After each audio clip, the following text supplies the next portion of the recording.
Welcome to The Antidote. This is Greg McCarran. And this is Jeremy Rothkushel. And we are recording this on Monday, October 28th, 3 days before All Hallows Eve here in the U.S. So don't know if that's a sign of anything or not. I doubt it. But it's been an interesting last couple of weeks with the Tulsi Gabbard finally getting her big moment that I predict she's going to get all along, which came in Hillary Clinton basically calling her a Russian agent.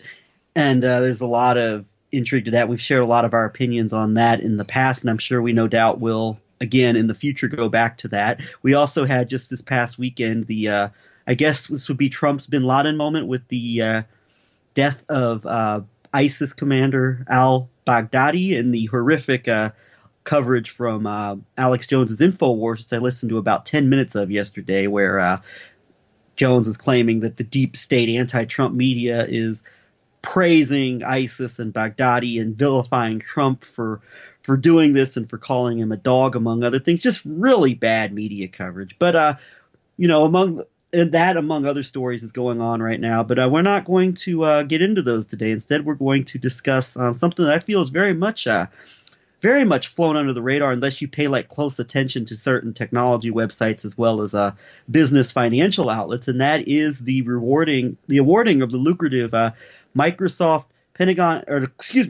Pentagon Cloud deal to Microsoft over $7 billion. Microsoft $10 billion on this one, yes.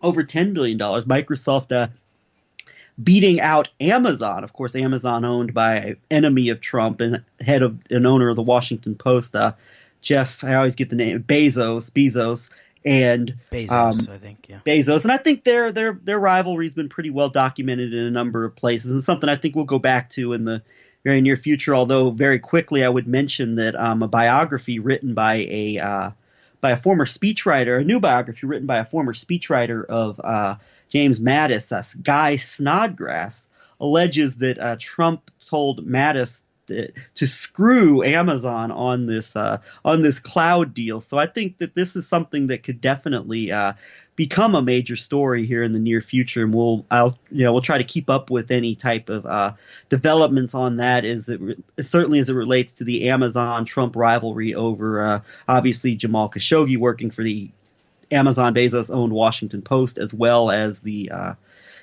intrigue surrounding the relationship between Trump and his influential backers at places like the National Enquirer as it relates to Saudi Arabia and the whole MBS coup that's taken place there. So we will revisit, including the whole Pegasus, the NSO, yes, Israeli, aggressive spy software involvement apparently in that whole Khashoggi affair too.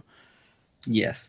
But for right now, though, let's get into this. Why Microsoft and why does it matter? I think there's a number of important factors to take into consideration here when it comes to the possible reasoning for Trump almost, if you're to believe Mattis's biographer, and I see no reason not to, that why Microsoft would get this lucrative deal over Amazon and the consequences and ramifications of it based on what we can put together with people involved in this, as well as I think later on in the program we're going to get into some reading that's going to get into a further background of from a historical perspective of some of the intrigue surrounding a longer term picture of this latest might call it latest coup of some sort by various players with this Microsoft cloud deal.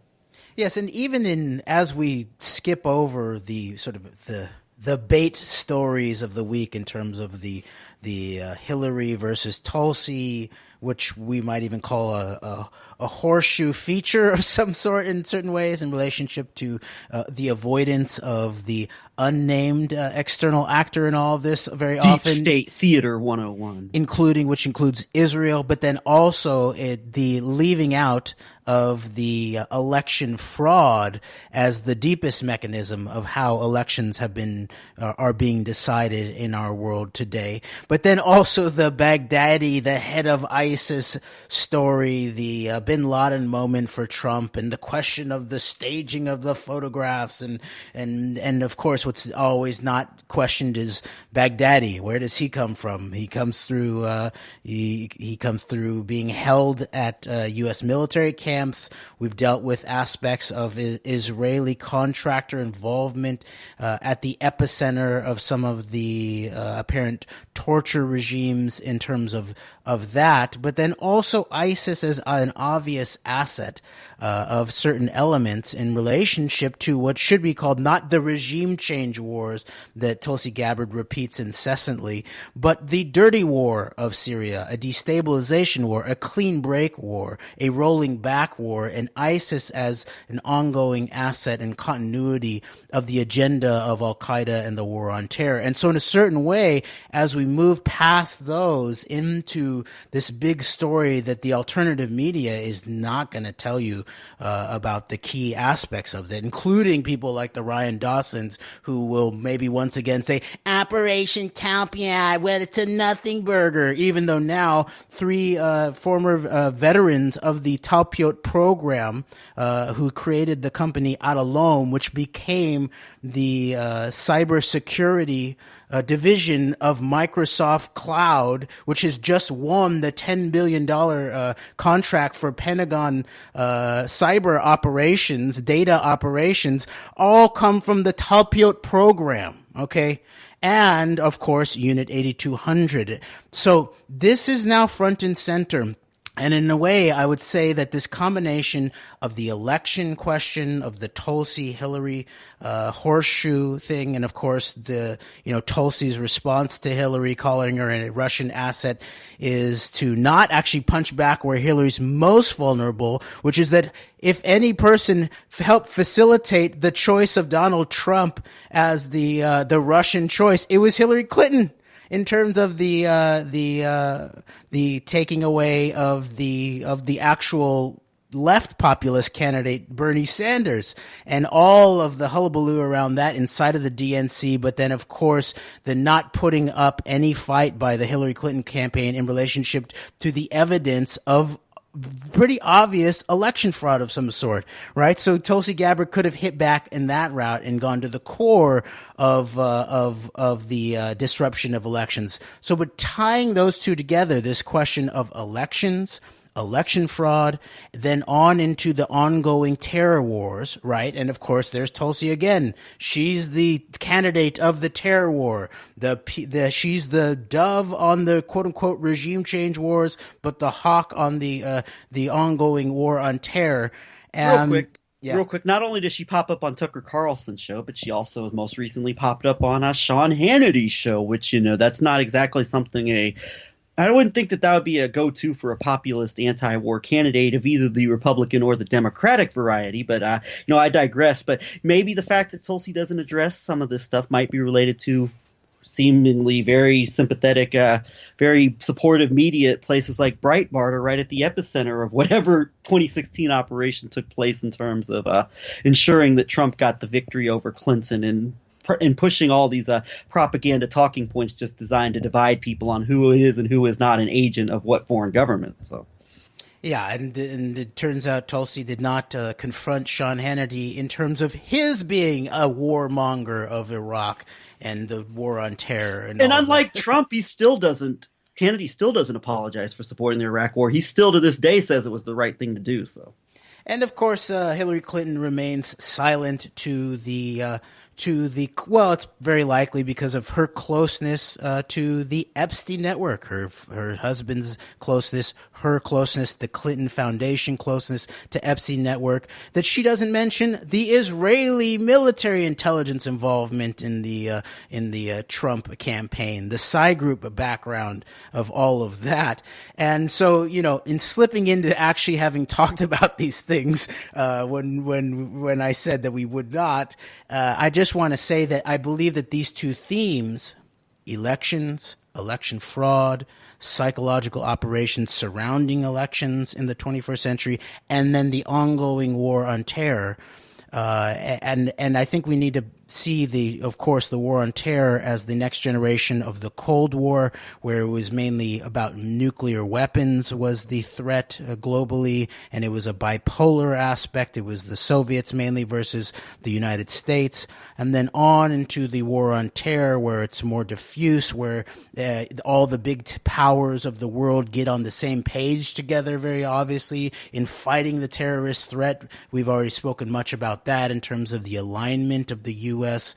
and other aspects of the West, Israel, China, and Russia in confronting the terrorism, i.e. also global Islamic radical problem in the 21st century. And then now on into what is meant to be the long-term war here, which is a war on we the people globally under the guise of cyber security or cyber warfare.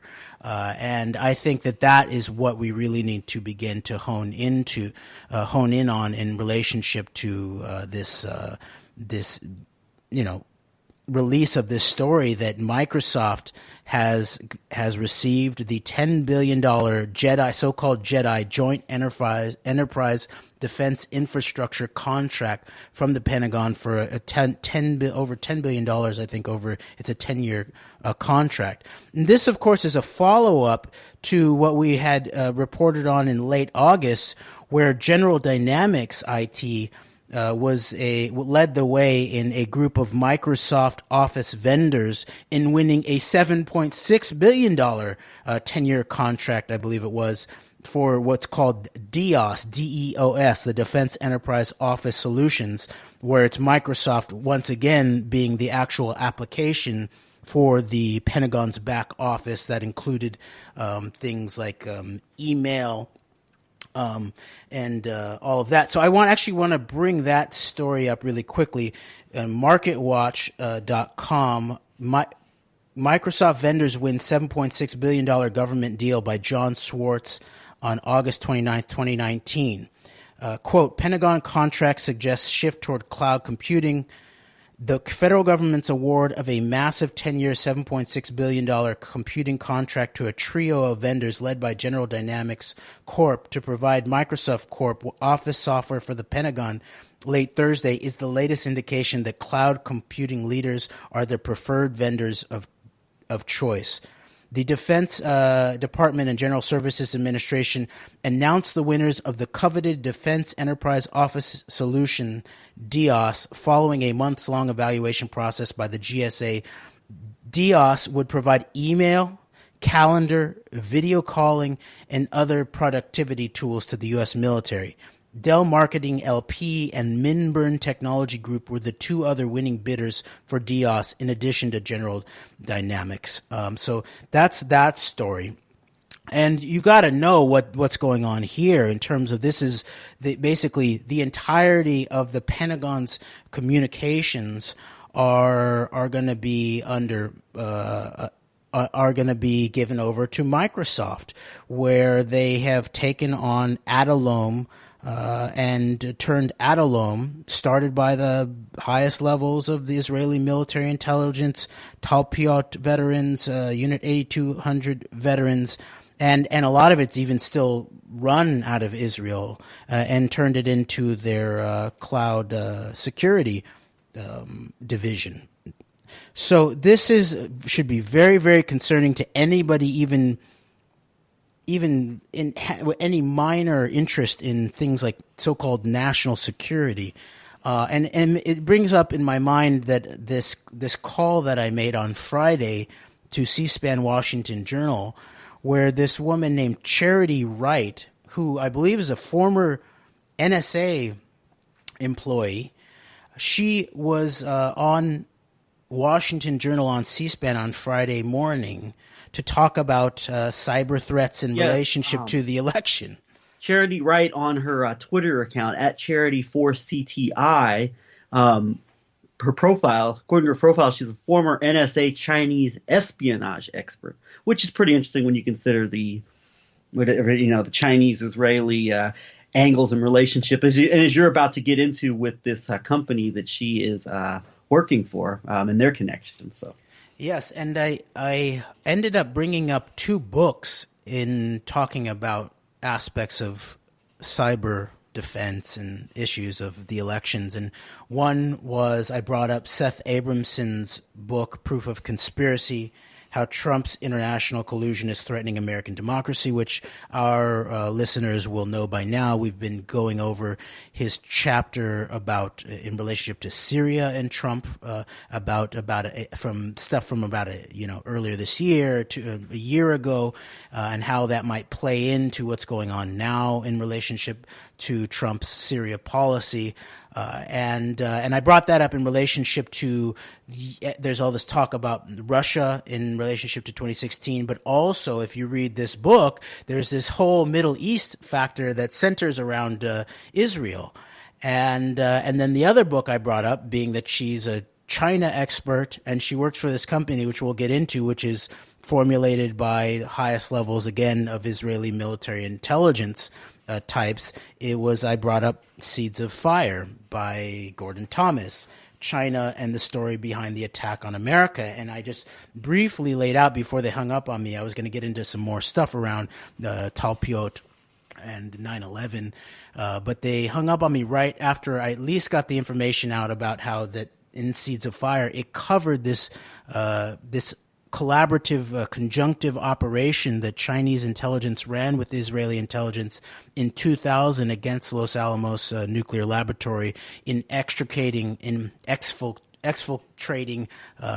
the highest levels of U.S. nuclear national security information, and I thought that was pretty relevant to her background and what the show was about. And what was interesting, of course, she played it pretty smart. She didn't really attack me. She said she thought my question was interesting, and then Seth Abramson actually tweeted out. He gave kudos to the caller on C-SPAN and included her in that, and she responded by saying she was interested in his book. So there's a whole scenario there. But let's get into this company that she works for, which is indicative again of you have this person who's a spokesperson for this company, who's an American, who comes through NSA, but then you get into the actual company, Intsights, INTSIGHTS, and it's formulated, and she actually said this. She said, by people from the Unit 8200. They are, some of the people I work with, and you look into it, and it's two out of the three co-founders are said to have come from what they call an elite cybersecurity intelligence unit of IDF, which we've now looked up and refers to C4I, the C4I and Cyber Defense Directorate, or also known as the CC4I Corps. And this goes way back, actually, in relationship to the IDF. It goes way back to before the founding of Israel in relationship to Haganah communications, Irgun communications operations. And then more recently, in 2003, there was a computer service directorate that was created. And then this C4I intelligence corps was put underneath that. So this is one area for us to begin to look into. Again, I hadn't heard of this, but meanwhile, the one of the public representatives of this company is the one who was chosen to speak to the American people on C-SPAN Washington Journal about cyber threats to the United States. So I think it's telling of the potentially mass takeover of the cyber and technology sphere by these Israeli military intelligence types. Absolutely. So, so C4I Core. We just learned about this. It's amazing. You just learn about the different groups within these military intelligence that we never knew about. It's just interesting learning about this. And by the way, the head of the CC4I Corps, the Corps commander, is known as the Chief Teleprocessing Officer and is an officer with the rank of Tat Aluf, equivalent to a brigadier general in the United States Army. So I'd say it's pretty influential. Oh yes, and then we looked into the background too very quickly, and you see that this company Insight is funded by Bloomberg Capital. That's Blumberg, which antidote folks will have some sense of relates to when we were covering the Maxwell network and the Maxwell twin sisters of Jeffrey Epstein's cooperative in his compromise operations via underage girls, Ghislaine Maxwell and her sisters, Isabel Maxwell and I forget Christine Maxwell, both involved deeply in elements of the cyber sphere. And then Isabel actually worked for Bloomberg Capital at some point, and so they are. But they are also. She at the very least worked with an offshoot group of Bloomberg Capital. According to her Wikipedia profile, from 2003 to 2004, Maxwell was invited by Bloomberg Capital to become CEO of iCognito, renamed PureSite, an Israeli web content filtering software company. So. Okay, thank you, and then also Blackstone. The Blackstone Group, I think it's called. So this is at the epicenter of the combination of Wall Street power in relationship to Israeli military intelligence. And Blackstone is headed by very prominent, big-time Trump billionaire donor Steven Schwartzman. So, yes, okay, and I believe that there was people who might want to have a little bit of background might want to go to our show that was titled Trump's Ground Zero, actually, that I believe includes some aspect of some background there. So there is an article at Defense One titled Microsoft Wins Massive JEDI Cloud Contract by Patrick Turner, the technology editor, and Frank Konkel, the executive editor of NextGov, that has the byline, Amazon loses in a $10 billion upset decision after months of legal and Trump-fueled political controversy that we can link to, that does go into some of the background about what you were referring to in terms of the James Mattis, the request of James Mattis to screw Amazon by Trump and all of that, and how Amazon officials expressed surprise at the announcement. Okay. So, and it's not like that Amazon is somehow immune from these similar kind of groupings around Israeli military intelligence. There's Dome 9 is an offshoot of, or has been acquired by Checkpoint Technologies, which is the go-to provider of firewall technology in the cybersphere by Fortune 500 companies around the world. And Checkpoint is also Unit 8200 Talpiot created company out of Israeli military intelligence. So it's not like that Amazon doesn't also have these influences, but as far as I know, Amazon has not put its entire cloud cybersecurity division in the hands of an Israeli military intelligence created company. I guess Dome 9 is just one of many of their cloud security. Sure. And providers. I'll just throw in one real quick line regarding Washington Post and Amazon before we move on. And that the Washington Post, I think is very misleadingly identified by people as being like a, Zionist Israel first publication. When I think you really look at it, I think it's anything but. When you look at the influence of someone like Jeff Bezos, along also with their regular op-ed writers, people like Robert Kagan, you begin to see that it's really not so much, Israel first, heavily Zionist oriented, as it is more of a mouthpiece for what we know as the American Western empire, which is about Western global hegemony and is not about this geopolitical shift to the east that appears to be going on under the Trump administration. So, yes, and so before we just discuss a little bit more around the surrounding context of Microsoft,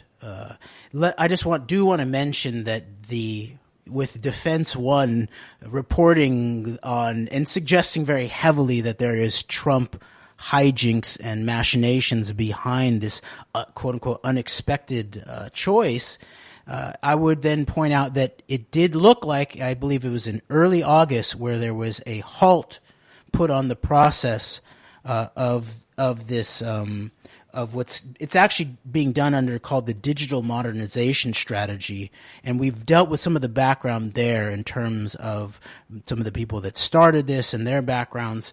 But it is interesting that in early August there was a halt, and then very soon thereafter we see this announcement of General Dynamics IT, Microsoft in late August for the $7.6 billion sort of back office contract, and then now here in late October of 2019 we have the big one, the $10 billion JEDI Cloud Pentagon contract for the $10 billion announced to be given over to Microsoft in an unexpected fashion. So it's hard to escape that there were machinations going on here. So we will keep our eye on how this evolves. And people might want to go ahead and actually begin to, if they haven't done so already, to begin to weigh in the public sphere, both, in terms of letters to editors or call-ins to radio shows, but also calls to their Congress people about this issue. As far as I can see, I haven't really seen basically any Congress people having been asked about this, having commented on this, other than the few little interviews that we did on the campaign trail. And this is such a big deal, obviously. Everybody acknowledges that the 21st century is a digital century, that it's the cyber age, it's the information age. And so people might want to go look into who's just been given over the Pentagon or Defense Department's data for 10 years. And if you do that, then you go and look, there's Bill Gates and Jeffrey Epstein relationships through pretty recently, and definitely within the last decade, they were pretty close, and they were working together in terms of raising money. And some of the controversy around the MIT Media Lab in accepting Epstein money had to do with it being washed via Bill Gates. And then also you got to go look at Nathan Myhrvold, the former CTO, the chief technology officer of Microsoft, who was deeply connected with Epstein enough for another deeply connected Epstein character, Alan Dershowitz, to actually try to levy a defense against Virginia Giuffre's claims of his sexual criminality by saying that she was Virginia Giuffre was confused, and that she was misidentifying Dershowitz as Nathan Myhrvold, the former CTO of Microsoft, who, by the way, and we've spoken about before, was the one who apparently introduced Bill Gates to investing in Israeli high technology companies. Yes, indeed. And yeah, that becomes much more, what seems to be a little point about Dershowitz and this Virginia Roberts thing. I suspect that Dershowitz strongly is not innocent of any type of charges, but it's very interesting that he would name Myhrvold as being who Miss Roberts has gotten him confused with. And then, putting aside for now, and people can go look at this, go in relationship to the long history of Microsoft in relationship to Israel on the ground, what is actually being coded there in terms of Microsoft software, and all of that background. People go look at the background of the work of people like Brendan O'Connell and John Swin, and all of that in terms of this long-known history of how closely integrated Microsoft is into Israel's high technology apparatus, which is de facto an extension of its military and intelligence sectors in a way that's sort of in a bigger or more focused and concentrated way than it looks like any other country in the world, because of the combination of the percentage of their, everybody's required to serve, and then the percentage of people that continue to serve in some way in relationship to Israeli military intelligence, and as it's deeply connected into the high technology corporate structure. So there's that part of it, but then there's this other thing hanging out here in relationship to Epstein, that Epstein, 2 days before he was announced as having committed suicide, he had signed a new will of some sort, where the first layer of it was to two legal representatives of his, including a man named Darren Indyke and Richard Kahn. Darren Indyke, I believe, goes way back in relationship to being a legal representative of Epstein, was involved even in the New Mexico, certain aspects of the Zorro Ranch and New Mexico organizations of Epstein's. And that maybe we'll touch on New Mexico a little bit here moving forward in relationship to Bill Richardson, of course, the former governor of New Mexico, but also the former head of the Department of Energy, and also, by the way, of course, mentioned in a derogatory fashion in relationship to the documents that were released the day before Epstein was announced as having committed suicide, right? So 2 days prior. Uh-huh. And then of course Los Alamos, located in New Mexico, and the site of some of this cyber espionage in relationship to China and Israel in the year 2000 that I mentioned on C-SPAN on Friday.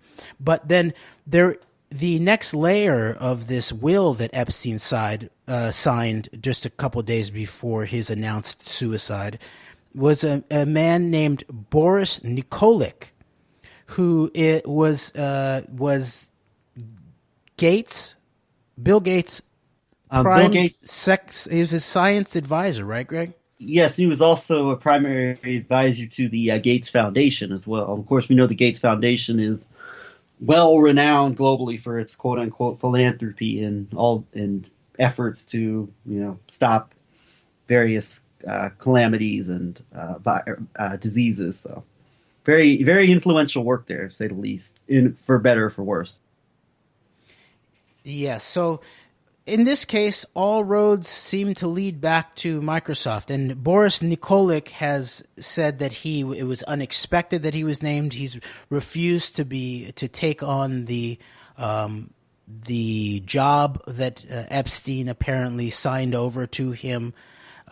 But so it's not clear what all of that means, but it is a very intriguing fact that Epstein did sign this will over to the Bill Gates Foundation, former science advisor, who's involved in biosciences. And his background actually is he is a doctor. And I believe he, let's see here, he was born and raised in Croatia, actually, and so that's interesting. So there may be people who want to do a little bit of background there, and then in sort of closing out this question about Microsoft. And as we move into more of the background here in terms of industrial level espionage that started during the Cold War and in much more in relationship to things like nuclear technology, that has not stopped, I don't think, but it's evolved very much, and it's been being transferred in the era of cyber to this realm of high technology and cyber technology.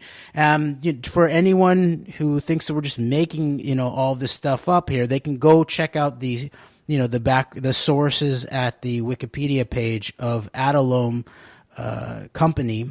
Quote, Adalom is a cloud security company based in Menlo Park, California. It secures enterprise software as a service, SaaS application usage, audits user activities, and protects employees and digital assets from threats in real time. Adalom was reportedly acquired by Microsoft for $320 million in July 2015. The Adalom product was rebranded as Microsoft Cloud App Security, MCAS, and announced in general availability as of April 2016. History. Adalom was founded in 2012 by Asaf Rappaport, Ami Lutvak and Roy Resnick, who are former members of the Israeli Intelligence Corps Unit 8200 and alumni of the Talpiot Program. Adalom's namesake originates from Ad Halom, otherwise known as the, quote, last line of defense, unquote. Jeremy, obvious Hasbara to mention the Talpiot program. Anyway. Adalom secured $4.5 million in Series A funding from Sequoia Capital and Zohar Zisapel. Remember who Zohar Zisapel, one of the founding rad dad of all of these key companies involved in network communications and technology. And then finally, quote, the company secured $15 million in Series B funding led by Index Ventures with contributions from Sequoia Capital Israel. Adalom was named by CRN as the 10 coolest security startups of 2013, unquote. Okay. So, Greg, let's move into some of the background here, right? Because if we look at cyber, and especially in relationship to things like defense architecture, the Pentagon Cloud, intelligence databases, you run very quickly into the question of the PROMIS software, which, of course, is then you also have Robert Maxwell at the epicenter of that. And people like John Tower, and people like Rafi Eitan, and Lechem, the Bureau of Scientific Relations, which became Israel's nuclear intelligence. People like Shimon Peres, Arnon Milchan, it was a long-term agent of Lechem or Lacam. And so let's get into this question of the background of PROMIS.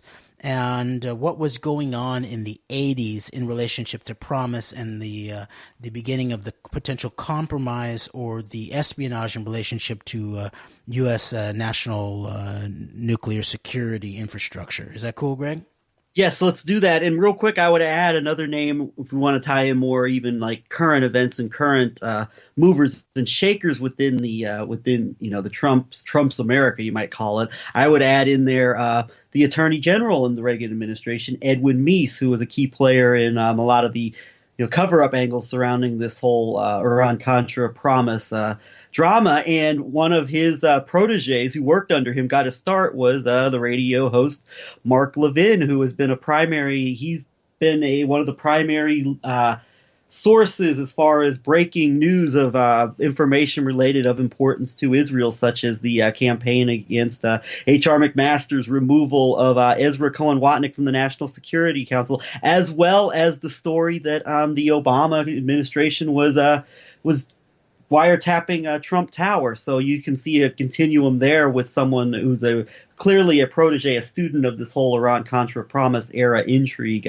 being at the forefront of breaking a lot of very pro-Trump news stories from both an Israeli and a Russian-centric perspective, I might add. Well, thank you for bringing in that background of the. I had not remembered that about the Ed Meese background of Mark Levin, who, by the way, was the one who was interviewing Benjamin Netanyahu from the interview where we identified that Netanyahu was actually laying out his reasons for the driving of the Talpiot program forward in a way that we titled How the Talpiot Program Works from 2018, earlier 2018, I'd say. So people can go look at that background. So that's interesting that you then make that connection to Ed Meese and this very whole interesting scenario. Very interesting. Just this past month, 3 weeks ago on October 8th, Mark Levin made the, I guess you might call it the speech inducting or awarding Ed Meese with the Presidential Medal of Freedom. So there you just go. 3 weeks ago.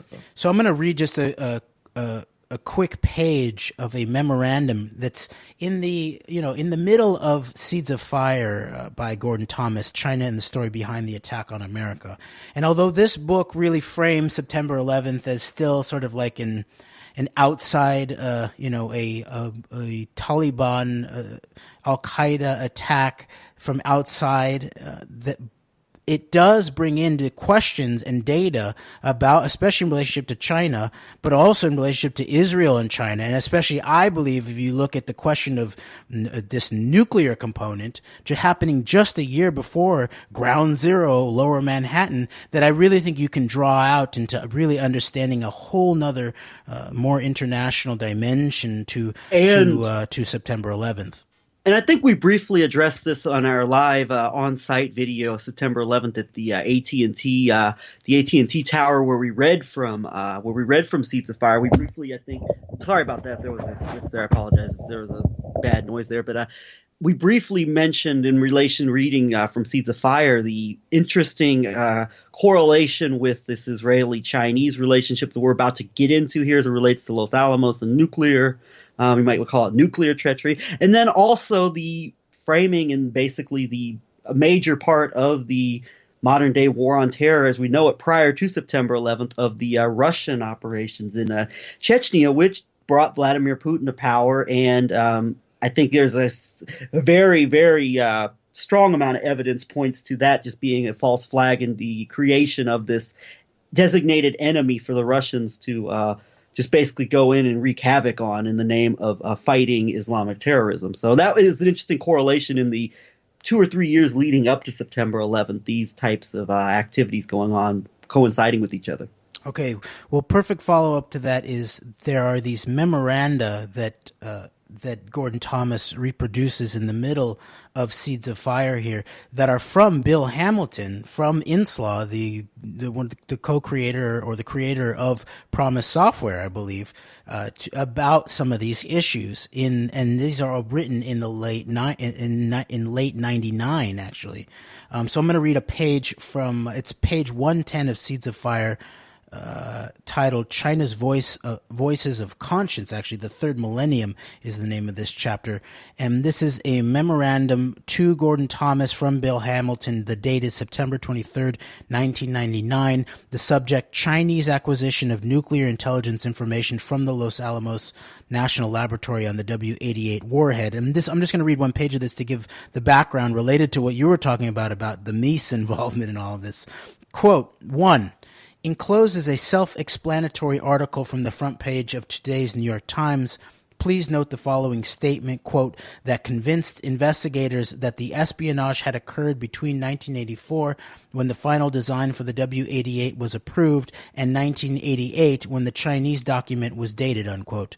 2. In the Samson option, Seymour Hersh refers to the fact that the Los Alamos National Laboratory and the Sandia National Laboratory have each had nuclear intelligence units since the 1960s, when the CIA delegated some of its representatives in this area to the two labs.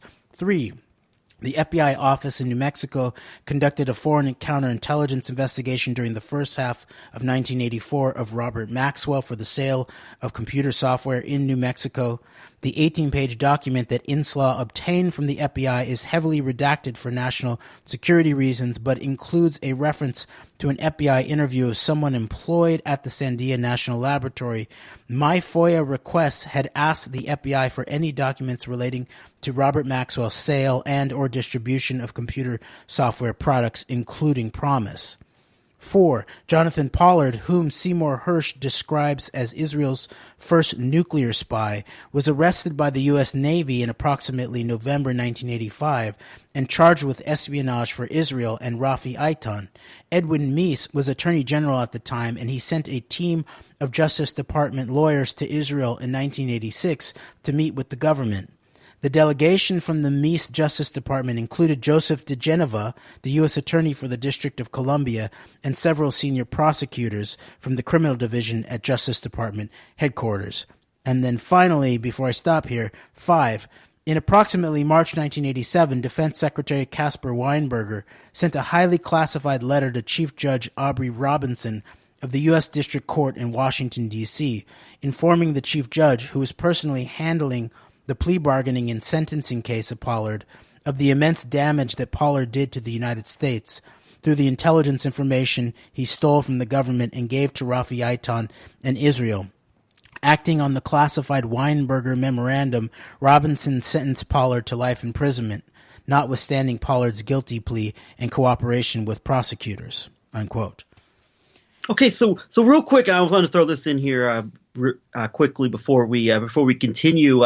You mentioned there Joe DiGenova as part of Mises delegation, and DiGenova was one of the primary prosecutors who sentenced Jonathan Pollard for his actions. But one of the things we've been trying to among ourselves make sense of is this husband and wife super team of Trump legal media surrogates, Joe DiGenova and Victoria Tensing. And I think we brought up on the program before how DiGenova's wife, Victoria Tensing, was one of the primary lawyers for Scooter Libby, who of course was pardoned by Trump about a year and a half ago, Louis Scooter Libby. And so we, in identifying this, DiGenova to this day still asserts that Pollard, was should have been arrested and was his actions did severe damage to America. But at the same time, though, you still have this very, very good relationship where DiGenova, who's very, at least publicly on the record, publicly being very anti-Pollard, and these obvious, very Israeli-centric sources who have been constantly calling for,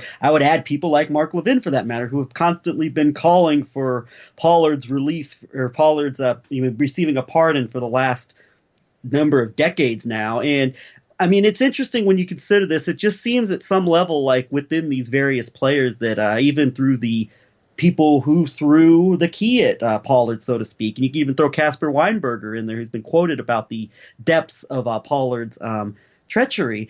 But it seems that there's a very controlled operation to perhaps limit this just to Pollard and then just leaving out the bigger operation that appears to have been at play all this time. Yes, and DiGenova and his wife are apparently now legal representatives for Dmitry Firtash, which is at the epicenter of this Ukraine controversy, who also was apparently involved in the targeting of Biden for the investigations. But of course, we've dealt with Firtash as a key operative in the Mogilevich network, right? Which Robert Maxwell was a key element of too. And apparently there was this deep relationship between Robert Maxwell and Semyon Mogilevich, where Maxwell actually was helping Mogilevich learn how to set up front companies and financial instruments to be able to park money and launder money all around the world, which Maxwell had a deep experience with, and also in relationship to working with intelligence operations in conjunction with that. So the relationship now of DiGenova as a major Trump propagandist and supporter, while also apparently being a representative of the Mogilevich network henchman or partner, Dmitry Firtash.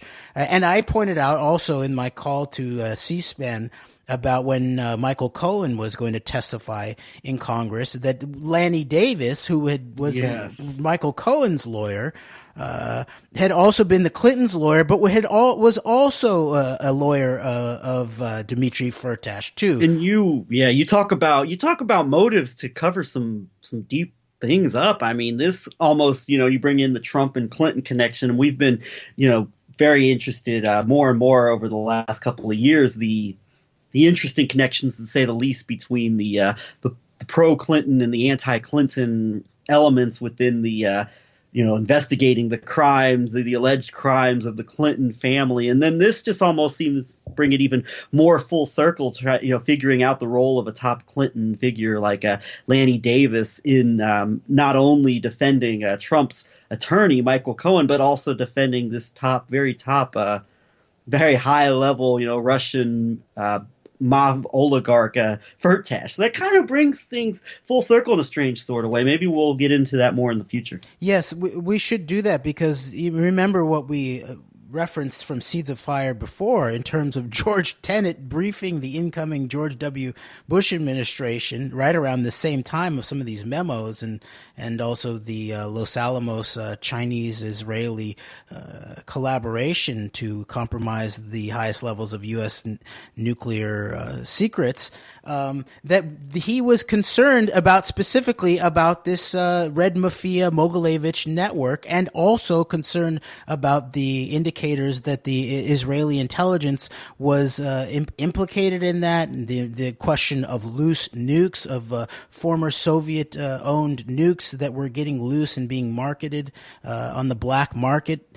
So all of these things, I think, begin to paint a picture that I think we can begin to understand how all of this is related, especially in relationship to September 11th, yes, as an orienting event, and then how that has led now very specifically into the further compromise of cyber technology as a global tool of surveillance and control, but then also, as we're apparently seeing in relationship to this Microsoft contract, i.e. the Epstein network, obviously implicated here in very much Israeli military intelligence, and as we pointed out before, especially in post 1970s Israel, with the immigration of millions of Russian immigrants, including aspects of formerly Soviet intelligence and military intelligence into Israel. Not only was there a political effect in terms of like an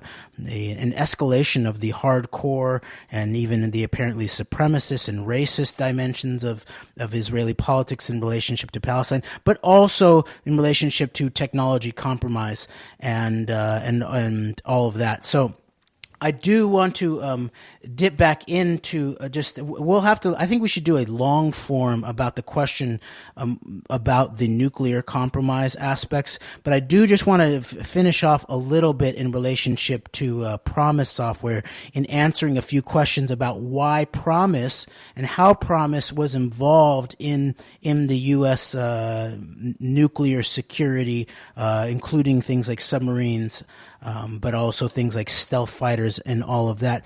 But I did want to comment on what you said, Greg, about this question of DeGenova as the lead prosecutor on the Pollard case, but even people like Ed Meese in the Department of Justice, and probably I would say even Casper Weinberger as head of DOD, that they wanted to throw the book at Pollard, potentially to keep in place this much wider, much more extensive, much higher level compromise operation that very likely involved all of them. That's my assertion there, and that this Mr. X committee question about who was supplying Pollard the secret file access names for all of this pile of information that he delivered to Israeli intelligence that then went on to the Soviets.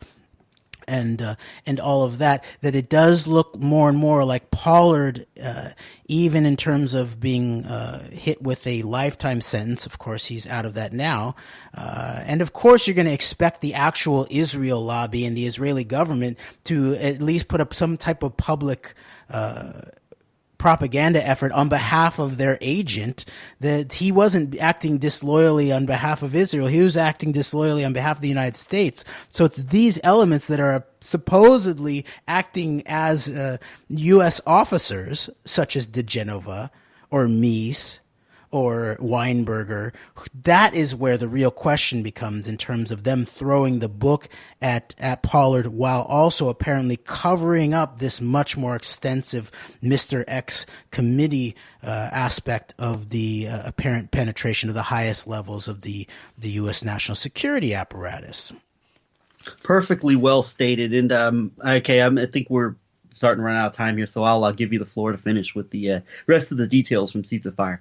Okay, so I'm just going to go straight into this question of PROMIS and how it was then put on nuclear submarines. There's a whole background here that would be very, very interesting to look at. But this then comes from a letter that was sent, I think, by Bill Hamilton to Orrin Hatch and Patrick Leahy, in terms of them being the ranking members and the leader of the U.S. Senate Committee on the Judiciary, in relationship to this whole question of PROMIS. And there's a whole background here.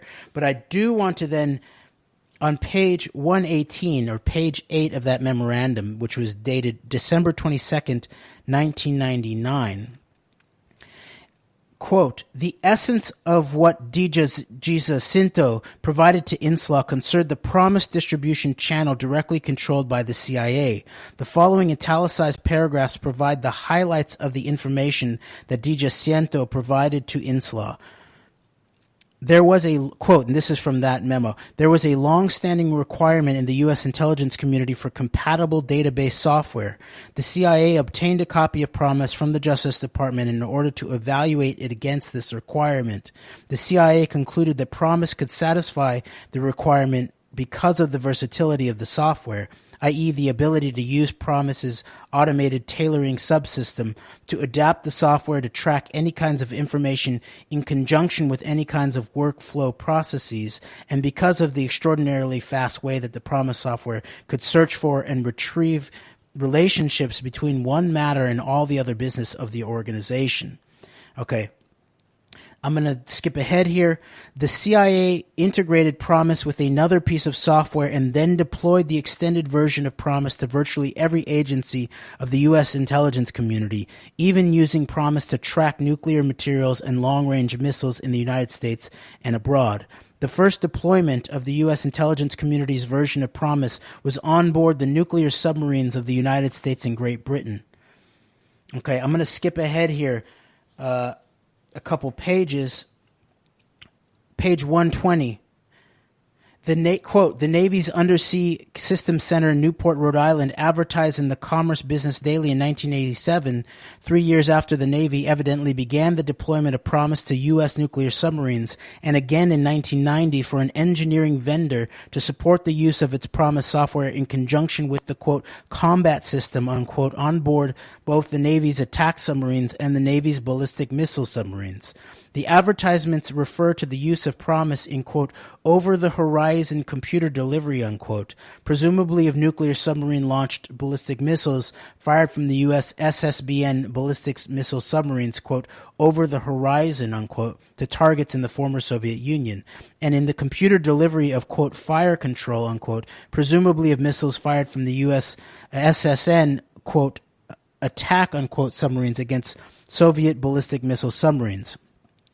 The firing of nuclear-armed missiles from a submerged submarine, quote, over the horizon, unquote, against targets in the former Soviet Union would presumably require the online retrieval from the PROMIS intelligence database of detailed information about the Soviet target and the defenses around the Soviet target, the calculation of the exact location of the U.S. SSBN submarine from which the submarine-launched missile is to be fired, including the submarine's depth, longitude, and latitude, and the application of rules from advanced physics and mathematics to determine how to fire the missiles in order accurately to hit the target.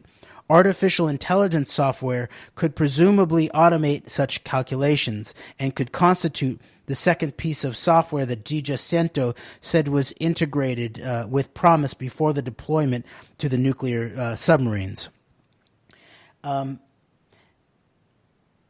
Quote, I'm skipping ahead, the integration of an online intelligence database system into the command and control system of a combat unit such as a nuclear submarine is referred to within the U.S. military as C3I, i.e. the integration of command, control, communications, and intelligence. Improvements in C3I systems were among the highest priorities of the five-point strategic defense buildup announced by President Reagan and Defense Secretary Weinberger during the first year of the Reagan administration.